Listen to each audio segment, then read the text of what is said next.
And welcome to a possibly divisive edition of Ben's Junk. Oh, who am I kidding? Everybody loves Ben's Junk. But today's subject matter, yeah, can be a bit divisive. And at its heart, that is the art of talking over a movie, comedic commentary, riffing, as it were. And we're going to be looking at my Rifftrax DVD and Blu-ray collection. And yeah, I mean, I get it. I mean, really, when I was a kid, I remember flipping past the original Joel Hodgson MST3K when I was like 7 years old and not getting it. What's with the silhouettes? Why are they talking over the movie? It didn't really land with me at the time. And really, I just kind of stumbled into riffing on my own part. Anybody that's watched Archive long enough knows that I am guilty of riffing things willingly. But I remember in high school, and I've told this story before, my senior year of high school, we were doing Shakespeare, and we were watching the Zeffirelli version of Romeo and Juliet from the late 60s. And I don't know if I was just in a rotten mood that day or what, but during the big, long, beautiful death scene, I just yelled out impulsively, not thinking about it, "Die already." And I think that's where it began. And for, I guess through that, it kind of reignited that memory. And I then slowly, at least, got into MST3K and Rifftrax and all that sort of stuff. So anyway, as it turns out, I have managed to accrue in the last, I don't know, 15 years. I believe my count was 34 Rifftrax DVDs and Blu-rays. And before you ask, yes, I do have an MST3K collection, DVD and VHS. I'll do that some other time. But yeah, I've accrued a lot of these things. Well, but yeah, let's do Rifftrax today. Largely because quite recently, so recently I haven't even watched it yet, I got a Blu-ray from them in the mail, and honestly, I had just kind of forgotten about it. So I backed their most recent Kickstarter, and one of the pledge levels, I think it was $25, would get you a hard copy of their would-be live show, which of course did happen. And as far as I was concerned, you know, these days, the cost of a movie ticket and a popcorn and soda at the theater, that's $25 right there. I'd rather just have a hard copy of it and be able to watch it offline whenever I want and just not have to worry about the whole theater thing. And especially given my last couple times at a movie theater just weren't all that great, pretty sloppy on the part of the employees. And so with that, let's just kind of start running them down. And as we go along, I should note before I start that stuff like MST3K did give me a little deeper appreciation of so-called bad cinema. And there have been movies that Rifftrax or whoever have covered where I tried to watch those straight before and I couldn't get through it. And in other cases, there's movies that I enjoy with or without the commentary, or might even slightly prefer without. I've been known to run the EGA for public domain stuff, and of course MST3K did that. And really, I slightly prefer that more without the commentary. I can certainly accept the commentary, but yeah, or another MST3K-ism, Mitchell, I can watch just fine without the commentary. But we're here to discuss Rifftrax. So yeah, I know we're just past the holidays here, and you're probably very sick of Christmas and all, but I do have a small stack of Christmas Rifftrax. We'll start with those just to get them out of the way. So speaking of the old MST3K, here's one of many that they've gone back and redone, written new jokes for and everything. Santa Claus Conquers the Martians. And this is one that, for its long reputation, I really can't take without commentary. To me, the pacing of this movie is so slow that it needs something to kind of keep it going. And there are some wonderfully batty parts to this movie, but they're too few and far between to make sitting through this thing anything less than a massive chore, as far as I'm concerned. Anyway, this next one, I haven't watched this in forever, but as I recall, very little of it has to do with Christmas. It was a bit of a false advertising. The Christmas Shorts Stravaganza, live 2009, with special guest Weird Al Yankovic. And Weird Al winds up sitting in on a short about pork, and which is all the funnier given that Weird Al's a vegetarian. But yeah, it seems like maybe my mind is just kind of going on me, but it seems like very little of this had to do with Christmas, or it was loose at best. But I'll have to pop this back in sometime. I guess I'll wait another 12 months, so it's seasonally appropriate. Otherwise, this next one is actually 3 shorts that are strung together, and here it's called Santa's Village of Madness. Now, that's obviously not the official title of the thing they're riffing, but if you're familiar with the name K. Gordon Murray, he's a film producer sort of guy, big time on the exploitation circuit, and he would buy up, at the very least, the US rights to foreign movies and redub the dialogue and get them run in kind of cheapy movie theaters and drive-ins here in the States. And in this case, we got 3 shorts, which are actually cobbled together out of pieces of other movies, if memory serves. And if memory serves, Santa Claus from the late 50s is one of those. And that's one that K. Gordon Murray brought to America and kind of mangled. But yeah. And funnily enough, I do own a VHS copy of that 1959 Santa Claus, the English dubbed version. Now, I do rather enjoy this one, at least with the commentary. Magic Christmas Tree. A very, very, very cheap indie kind of holiday fantasy movie, and seemingly inspired by The Wizard of Oz in a way. But it's done, the screenplay is so dumb, it kind of kills its own effort, but it is kind of amusing in its own way. And again, I prefer this with the commentary. And I'm pretty sure this is on YouTube in its straight form. And that thing was on VHS a handful of times during the 80s and 90s. Anyway, this next one, and the last of the Christmas ones, I think I can say is my second favorite Rifftrax. Santa and the Ice Cream Bunny. And there's a whole contingent out there that considers it blasphemous to talk over this movie. They see it as just so utterly absurd that it has to be appreciated in its pure form. In my case, I have a real tough time sitting through it in its pure form. But they've done this twice. The studio version, if you're familiar with Santa and the Ice Cream Bunny, it's really just a wraparound.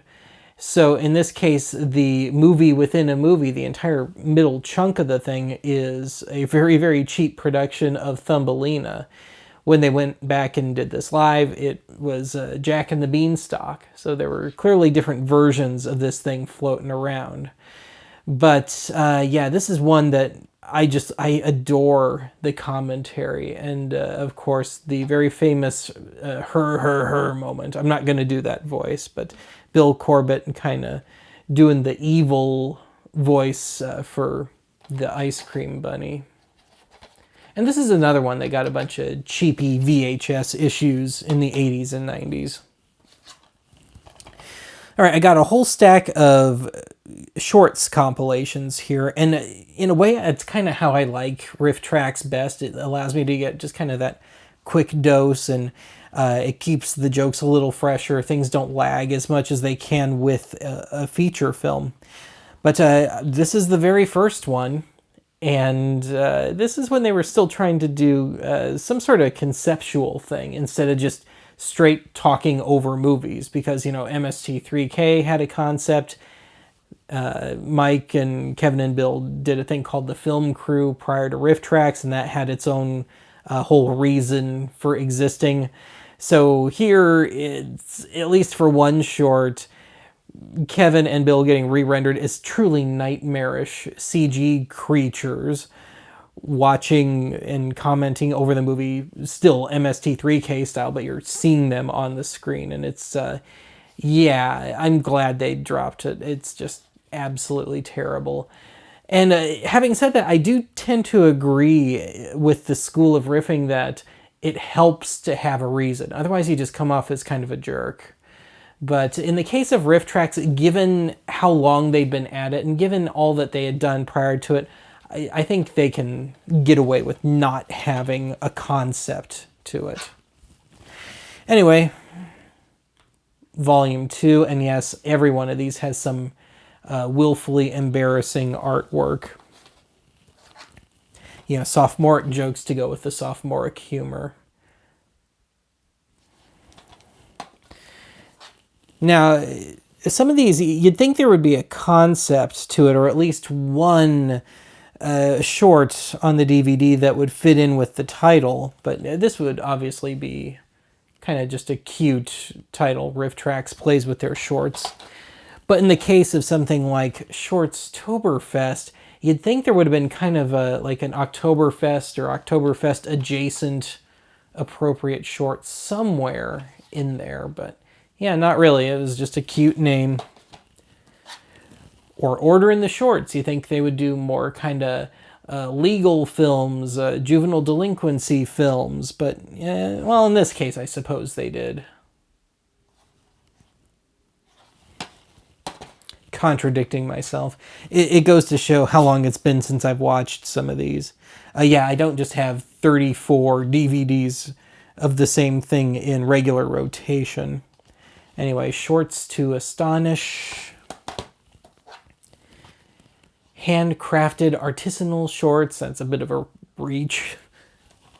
And then, of course, you know, it's geek culture, nerd humor, so we got to have May the Shorts Be With You. Or The Walking Shorts. And I've never seen The Walking Dead, funnily enough.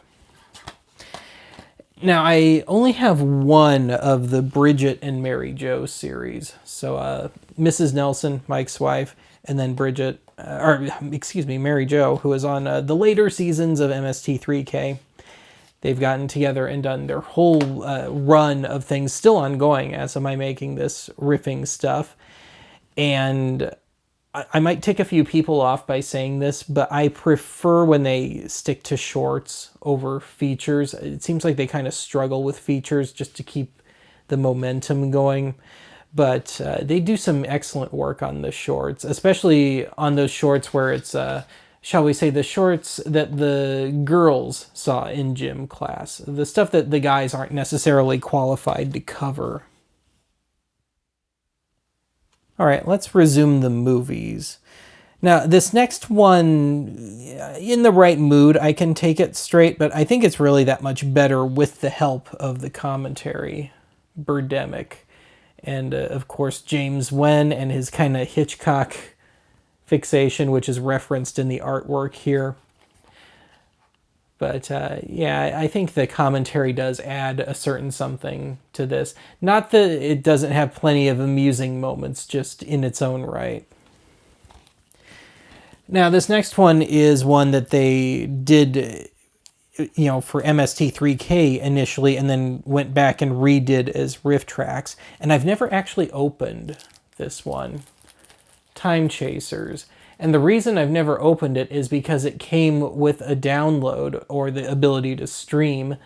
And I just decided to stream it, and I just never got around to opening and popping in the physical copy. So I don't even know if this works. I have admittedly had one or two dud copies that I've had to contact them over, and they've always been great about it. I should note that. The times I've had duds, they've been willing to replace them and work it all out, and it's fine. So, yeah. Anyway, this next one came with Time Chasers, and it's just in a sleeve. I don't know if this was an aborted DVD project or what, but Attack of the Super Monsters. And this is just really a few episodes of some Japanese TV show stitched together and called a movie. And I've just never been into the whole Godzilla thing, and yeah, I can tolerate King Kong, I suppose, but I certainly never got into the whole Godzilla thing. I have nothing against it, it just doesn't do anything for me. So, admittedly, I found this incredibly hard to get through, and I had to watch this over several nights. Now, in the most recent thrifting video I did, we visited a store, a record store, and I mentioned that I have bought a bunch of MST3K DVDs there over the years. And twice a year, for their used stuff at least, they will have a half-off sale. Well, one time when I was there on half-off day, they had a Rifftrax there, and I got it for half off, so actually $3 instead of $6. Ghost House, which I need to revisit. I remember actually quite enjoying this one. And bonus points for the nightmare artwork. Another one I remember enjoying but couldn't tell you much about, I guess I need to revisit this too. The Crater Lake Monster. Now, this next one is a movie that I can take straight, and in some cases almost prefer straight, but there's certainly no shortage of things to make fun of in this movie, but at the same time, it is a good mood piece. Carnival of Souls. And if you've watched Archive long enough, especially these Ben's junks, I've been known to use this for public domain footage if I need some sort of filler video, if I'm testing something out. And I should note that one of the great things about these DVDs is that the prints are usually quite good, and you can turn the commentary on and off. So if you're not into the whole concept, you can still get, you know, a nice clean copy of Carnival of Souls, which I think at the time that this particular DVD dropped, which would have been like 2010 or so, 2009, probably the best one on the market. But since then, it's gotten the Criterion treatment, funnily enough. But yeah, there's plenty to make fun of in Carnival of Souls, and it can be just as much fun, if not at times more fun, with the commentary. Now, I suppose I should have saved this next one for last, but oh well. And I think this is my favorite Rifftrax. The Guy from Harlem. And in the case of the print on this copy, it's very splicey and very damaged, but I don't know if there's anything better out there. I don't think this is had a real proper restoration as of my making this. But anyway, this is a blaxploitation movie, and everything about it is just kind of in verse. So the Guy from Harlem, the whole thing takes place in Florida, and yeah, I suppose he was originally from Harlem, but it's not really discussed. And of course, some of these movies, I'm thinking something maybe like well, maybe not Superfly, but it exists, where it's the hard-boiled detective or something. You know, the leading man is almost always a badass. In this case, the leading man is just way too nice and way too laid back to ever be seen as a real threat. And he's not a real threatening-looking guy in the first place.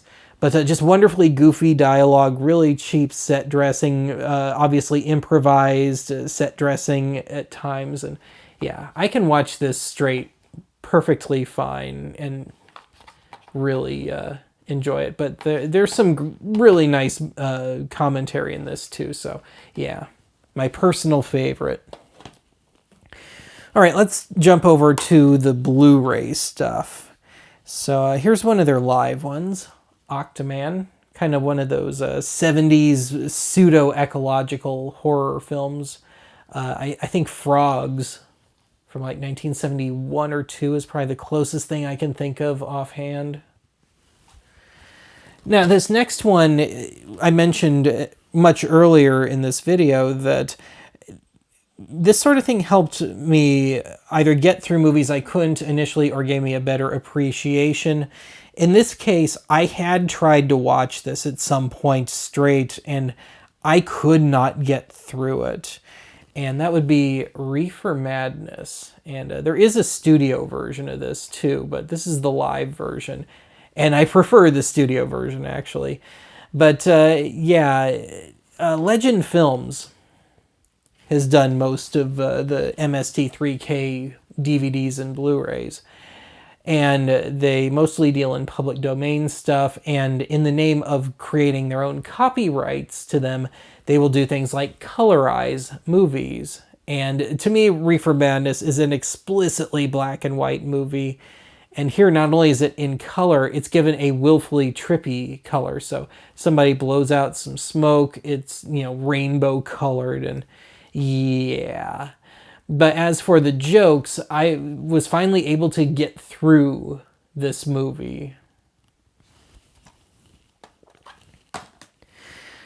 Now, another, on the same note, as Reefer Madness, this is a movie I saw on TV, or at least the first 30, 40 minutes of at one point, and I just could not get through it. And it was disappointing because I was fine with the original Swamp Thing, the Wes Craven one, but the return of Swamp Thing, it just wasn't happening for me. And it wasn't until they did this version live again where I was finally able to get through it. And there's a bit of dissonance for me with this one, because if you've seen this movie, the opening sequence uses a Creedence Clearwater Revival tune. So to me, Creedence and Rifftrax, it's like a really bad and not necessarily pleasant combination, but that's just a few minutes.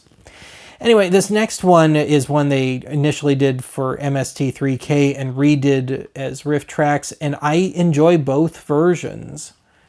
Hobgoblins and Gremlins knockoff at its simplest, at least. And this is one that I can actually take straight if I'm in the right mood. So one of those bad movies that I don't think is that bad. At least it's amusing enough to get through. It's entertaining enough to get through. And I did see the sequel to Hobgoblins a couple of years ago, and that was bad. That was really, truly bad, and not all the jokes in the world could save that thing. Anyway, getting back to my gripes about colorization, Plan 9 from Outer Space, Ed Wood, at least Ed Wood in his prime, and color just do not go together.